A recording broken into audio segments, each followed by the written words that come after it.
Hello दोस्तों, तो आज जो है ना हिस्ट्री का लेक्चर नंबर 3 है, ठीक। जिसमें हम लोग क्या पढ़ रहे थे, तो पढ़ रहे थे भारत में राष्ट्रवाद, जो कि सबसे महत्वपूर्ण चैप्टर है हिस्ट्री का, ठीक। तो इसका 2 क्लास हो चुका है, उसको आप नहीं देखे हैं तो ज़रूर देखिए, ठीक है।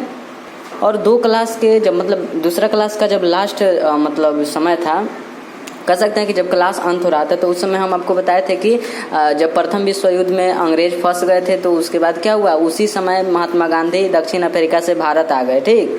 उसके बाद उन्होंने अपना आंदोलन शुरू किए थे, ठीक है। तो उसी के बारे में आज अध्ययन करेंगे। महात्मा गांधी के बारे में सबसे पहले जानेंगे कि उनका नाम क्या था, उनका पूरा नाम क्या था, उनके पत्नी का नाम, उनके माता का नाम, उनके पिता का नाम, इन सभी के बारे में जानेंगे। फिर उसके बाद जानेंगे कि उनका महत्वपूर्ण आंदोलन कौन था, फिर ऐसे आंदोलन जो किए थे वो कौन कौन सा था, तो उसके बारे में चलिए आज देखते हैं, ठीक है। तो जैसा कि हमने आपको बताया कि सबसे पहले गांधी जी के बारे में जानेंगे। तो देखिए यहाँ पर गांधी जी के बारे में सबसे पहले इनका जन्म इनका 2 अक्टूबर 1869 ईस्वी को पोरबंदर के गुजरात में हुआ था, ठीक है। इनका पूरा नाम जो है मोहनदास करमचंद गांधी था, ठीक। उसके बाद है कि इनके पिता का नाम करमचंद गांधी, जबकि माता का नाम पुतलीबाई और गुरु का नाम गोपाल कृष्ण गोखले। इन्होंने ही इनको राजनीतिक करने के लिए सिखाए थे कि कैसे किया जाता है। उसके बाद 6 में पत्नी का नाम क्या है, कस्तूरबा गांधी, ठीक है। तो उम्मीद करते हैं कि बहुत ही अच्छे तरीके से आपको इसमें समझाने वाला तो कोई बात है नहीं, क्योंकि जन्म है तो आप भी जानते हैं, जन्म 2 अक्टूबर 1869 ईस्वी को हुआ था, ठीक है।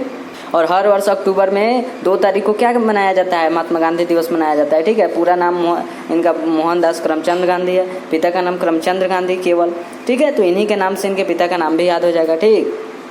और माँ का नाम क्या है, पुतलीबाई है। गोपाल कृष्ण गोखले कौन थे, तो इनके गुरु थे। इनकी पत्नी का नाम कस्तूरबा गांधी, ठीक है।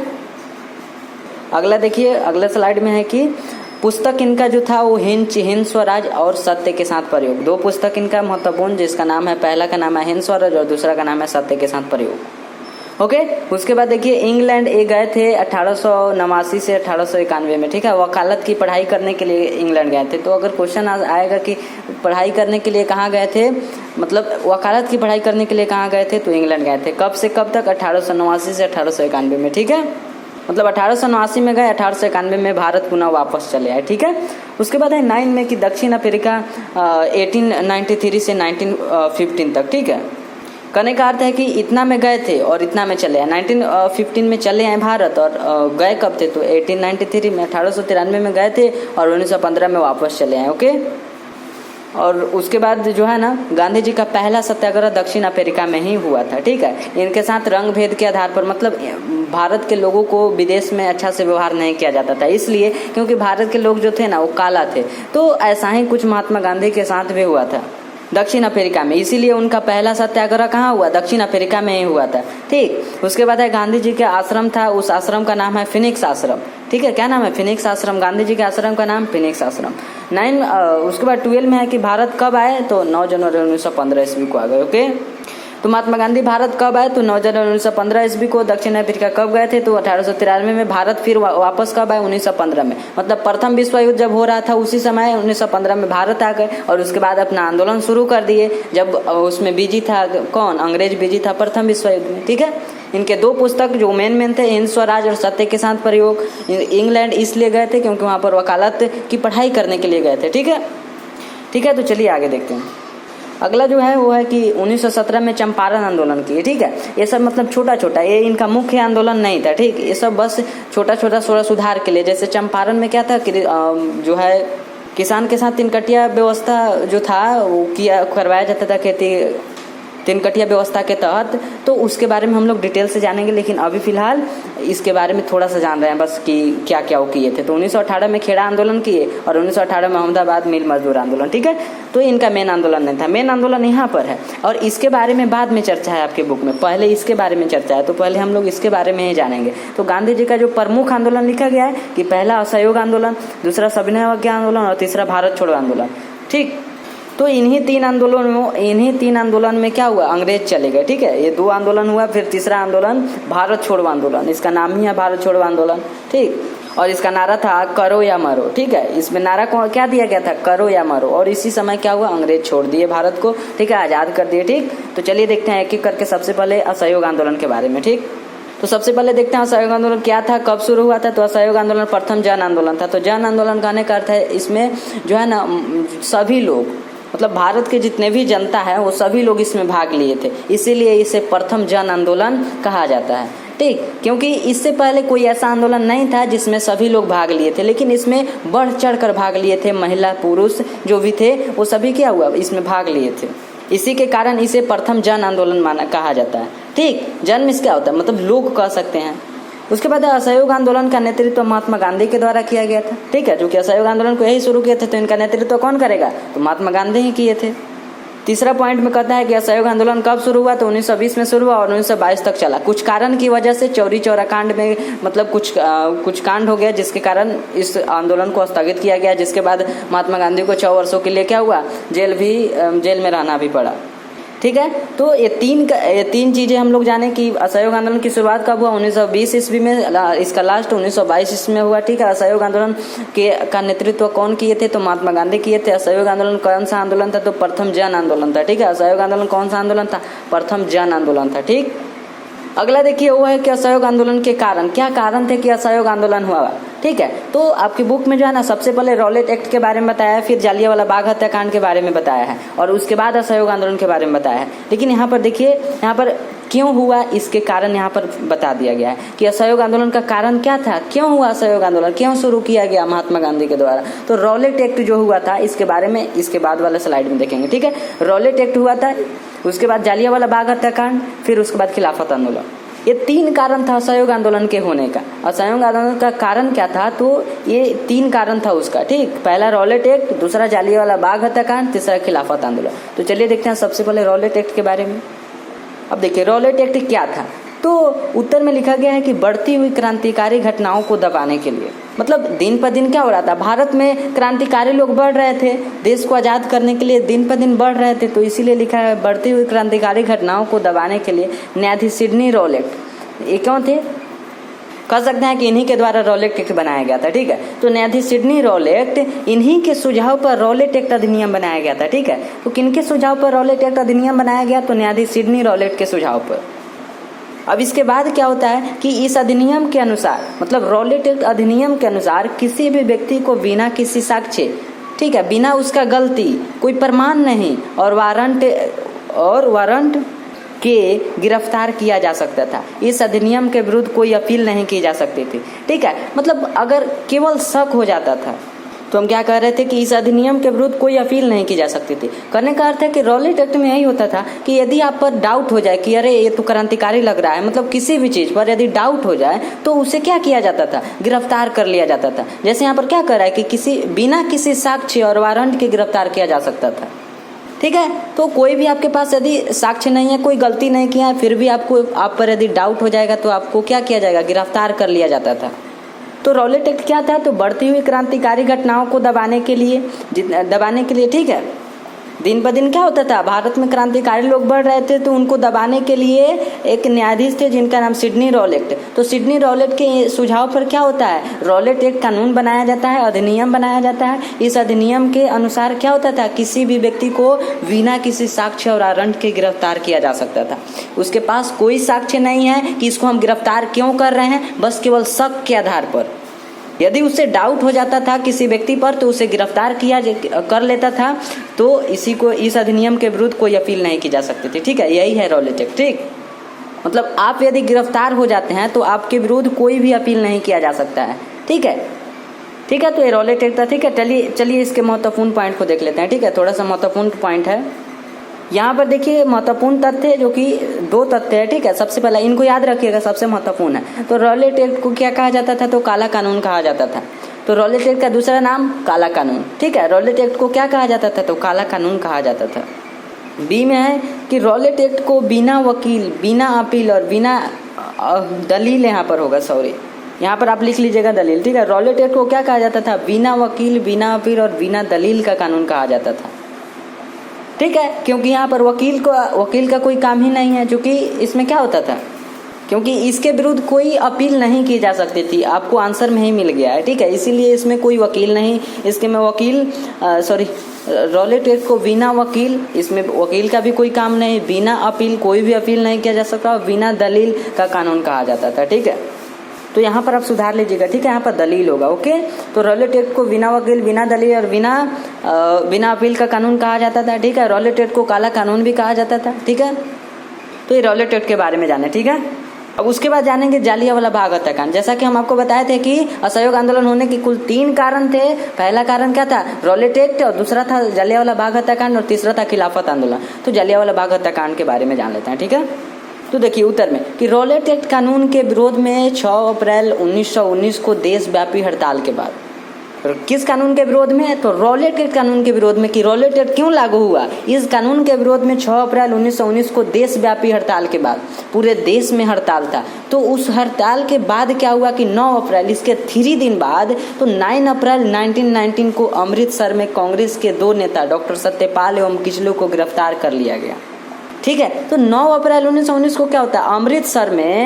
अमृतसर में कांग्रेस के 2 नेता, अमृतसर में कौन से नेता? तो कांग्रेस के 2 नेता, क्या नाम है? तो डॉक्टर सत्यपाल एवं किचलू, इन 2 नेताओं को क्या किया जाता है? गिरफ्तार कर लिया जाता है। फिर उसके बाद क्या होता है? तो इस गिरफ्तारी के विरोध में, अब इन्हें क्यों गिरफ्तार किया गया? तो इस गिरफ्तारी के विरोध में अमृतसर के जालियांवाला बाग में एक सभा बुलाया गया। ये जो गिरफ्तार हुए इनके विरोध में जालियांवाला बाग, इनके विरोध में क्या हुआ? अमृतसर के जालियांवाला बाग में एक सभा बुलाया गया, जिसमें मेन व्यक्ति को बुलाया गया, सभा तो बुलाया गया। उसके बाद क्या होता है? इस सभा पर जिला मजिस्ट्रेट, जिसे हम डीएम के नाम से जानते हैं, तो जिला मजिस्ट्रेट जनरल ओ डायर, क्या नाम है जिला मजिस्ट्रेट का? जनरल ओ डायर, इन्होंने बिना किसी चेतावनी के गोली चलवा दी, जिसमें लगभग 1000 लोग मारे गए और हजारों लोग घायल हो गए।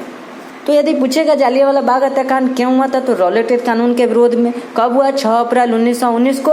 और हड़ताल के बाद क्या होता है कि 9 अप्रैल 1919 को अमृतसर में कौन से? तो कांग्रेस के 2 नेता, एक का नाम है किचलू और एक का नाम है डॉक्टर सत्यपाल, तो इन दोनों को गिरफ्तार कर लिया जाता है देशव्यापी हड़ताल के बाद। फिर उसके बाद क्या होता है कि ये जो गिरफ्तार होते हैं इनके विरोध में क्या होता है? अमृतसर के जालियांवाला बाग में क्या होता है? एक सभा बुलाया जाता है, जिसमें क्या होता है? जिसमें जिला मजिस्ट्रेट जो होते हैं वहाँ के डीएम, वो बिना किसी चेतावनी के, जिनका नाम है जनरल ओ डायर, तो इन्होंने किसी चेतावनी की, मतलब कोई चेतावनी नहीं दी और गोली चलवा दी, जिसमें लगभग 1000 लोग मारे गए, ठीक है। और कितने लोग? 1000 लोग घायल हो गए, ठीक।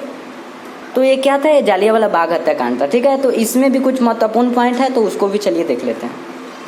यहाँ पर देखिए कुछ महत्वपूर्ण तथ्य ए में है कि जालियांवाला बाग हत्याकांड के बाद रविन्द्रनाथ टैगोर ने नाइट की उपाधि लौटा दी। जालियांवाला बाग हत्याकांड जब हुआ तो उसके बाद क्या किए कि रविन्द्रनाथ टैगोर ने नाइट की उपाधि लौटा दी। रविन्द्रनाथ टैगोर के बारे में जानते होंगे, यही तो क्या है, जनगणना के रचयिता यही हैं। इनके बारे में बहुत सारे बुकों में बहुत चर्चा है, ठीक है। तो रविन्द्रनाथ टैगोर ने क्या किया? नाइट की उपाधि लौटा दी, ठीक है, जालियांवाला बाग हत्याकांड के बाद। जालियांवाला बाग हत्याकांड के बाद गांधी जी ने भी क्या हुआ? केसर ए हिंद की उपाधि लौटा दी, ठीक है। शायद ये जो उपाधि था गांधी जी का, ये शायद अंग्रेज दिए थे, ठीक है। तो जालियांवाला बाग हत्याकांड के बाद क्या होता है कि रविन्द्रनाथ टैगोर अपने नाइट की उपाधि लौटा देते हैं, और जालियांवाला बाग हत्याकांड के बाद महात्मा गांधी ने भी केसर ए हिंद की उपाधि लौटा दी है, ठीक है। तो यहाँ पर हम दो कारण को जान लिए, रॉलेट एक्ट और जालियांवाला बाग हत्याकांड को। अब तीसरा कारण बचा है खिलाफत आंदोलन, ठीक है। चलिए इसको भी देख लेते हैं। तो खिलाफत आंदोलन क्या था? तो प्रथम विश्व युद्ध में ब्रिटेन के खिलाफ, तो प्रथम विश्व युद्ध जब हो रहा था, प्रथम विश्व युद्ध कब से कब तक चला? तो प्रथम विश्व युद्ध शुरू हुआ 1914 में और चला 1918 तक, ठीक है। 1914 से 1918 ईस्वी तक चला प्रथम विश्व युद्ध, कुल मिलाकर 4 वर्षों तक, ठीक है। तो प्रथम विश्व युद्ध में क्या होता है? ब्रिटेन के खिलाफ, मतलब जो बड़े बड़े जो देश होते हैं वो क्या करते हैं? ब्रिटेन के खिलाफ और तुर्की के पराजय के फलस्वरूप, ब्रिटेन से तुर्की हार जाता है, तो ब्रिटेन के खिलाफ और तुर्की के पराजय के फलस्वरूप तुर्की के जो ऑटोमन साम्राज्य को विघटित कर दिया गया। क्या किया गया? तो वहां पर तुर्की में एक ऑटोमन साम्राज्य था, तुर्की में क्या था? एक ऑटोमन साम्राज्य था, तो उसको विघटित कर दिया गया, ठीक है, तोड़ दिया गया, ठीक। तो उसके बाद क्या होता है? तुर्की का सुल्तान इस्लामिक, तुर्की का सुल्तान कौन था? इस्लामिक था, तो उस संसार का खलीफा हुआ करता था। तो खलीफा हुआ करता था, कौन खलीफा हुआ करता था? तो तुर्की का सुल्तान इस्लामिक, वो संसार का खलीफा हुआ करता था। तो खलीफा के पद को पुनर्स्थापित करने के लिए 1920 में मुसलमान ने खिलाफत आंदोलन किया, ठीक है। तो इसमें ये तो तुर्की का बात है, तुर्की क्या है, एक अलग देश है, लेकिन तुर्की तो एक अलग देश है, लेकिन इसमें क्या होता है, खिलाफत आंदोलन में भारत के लोग भी भाग लेते हैं, ठीक है। इसमें क्या करते हैं, भारत के जो भी मुसलमान लोग होते हैं वो भी उसमें भाग लेते हैं, ठीक है। तो प्रथम विश्व युद्ध में किसके खिलाफ, तो ब्रिटेन के खिलाफ, और तुर्की के पराजय हुआ था। तो उसके पराजय के फलस्वरूप क्या होता है, तुर्की का जो ऑटोमन साम्राज्य होता है उसको विघटित कर दिया जाता है, तोड़ दिया जाता है। तो उसके बाद तुर्की का जो सुल्तान था जिसका नाम था इस्लामिक, वो संसार का खलीफा हुआ करता था, ठीक है। उसके बाद क्या होता है, खलीफा के पद को पुनर्स्थापित करने के लिए, खलीफा के पद को क्या किया, पुनर्स्थापित करने के लिए 1920 में मुसलमान ने खिलाफत आंदोलन किया, ठीक है। तो कुल मिलाकर ये खिलाफत आंदोलन का, ठीक है, परिभाषा है, ठीक है। तो इसका भी कुछ महत्वपूर्ण तथ्य है, उसको भी चलिए जान लेते हैं। यहाँ पर देखिए इसका महत्वपूर्ण तथ्य है कि 17 अक्टूबर 1919 को पूरे भारत में खिलाफत दिवस मनाया गया, ठीक है। तो इसको आपको याद रख लेना है कि 17 अक्टूबर 1919 को क्या किया गया, पूरे भारत में खिलाफत दिवस मनाया गया, ठीक है। उसके बाद है, ये तो तुर्की का बात है, लेकिन भारत में इसलिए मनाया गया क्योंकि भारत के मुसलमान का भी कुछ यही हाल था, उन लोगों वो भी लोग उसमें भाग लिए थे। तो वो भी लोग क्या किए, 17 अक्टूबर 1919 को पूरे भारत में खिलाफत दिवस मनाए, ठीक है। बी में है कि महात्मा गांधी अखिल भारतीय खिलाफत आंदोलन के अध्यक्ष थे, ठीक है। भले ही यह तुर्की में हो रहा था, लेकिन इसका अध्यक्ष कौन थे, महात्मा गांधी, ठीक है। महात्मा गांधी अखिल भारतीय खिलाफत आंदोलन के अध्यक्ष थे, ठीक है। जो खिलाफत आंदोलन हुआ था उसके अध्यक्ष महात्मा गांधी, ठीक है। तो पूरे भारत में कब मनाया गया खिलाफत दिवस, तो 17 अक्टूबर 1919 को। महात्मा गांधी अखिल भारतीय खिलाफत आंदोलन के अध्यक्ष थे। महात्मा गांधी क्या थे, अखिल भारतीय खिलाफत आंदोलन के अध्यक्ष थे, ठीक है। तो ये रहा महत्वपूर्ण तथ्य, ठीक है। महत्वपूर्ण तथ्य के बाद खिलाफत आंदोलन का कुछ मांग भी था, ठीक है।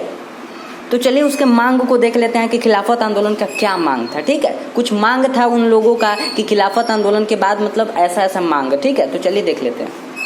तो यहाँ पर लिखा गया खिलाफत आंदोलन का मांग क्या क्या था, तो 3 मांग था, ठीक है। आपके बुक में प्रॉपर रूप से लिखा है। पहला है कि तुर्की के सुल्तान को पर्याप्त लौकिक अधिकार दिया जाए।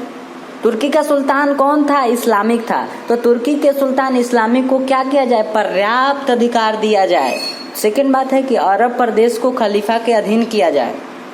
और थर्ड बात क्या है कि खलीफा को मुसलमान के पवित्र अस्त्रों का संरक्षण बनाया जाए, ठीक है।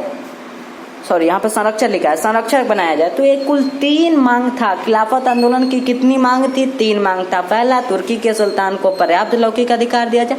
सेकंड, अरब प्रदेश को क्या किया जाए, खलीफा के अधीन किया जाए। और थर्ड, खलीफा को मुसलमान के पवित्र स्थलों का संरक्षक बनाया जाए।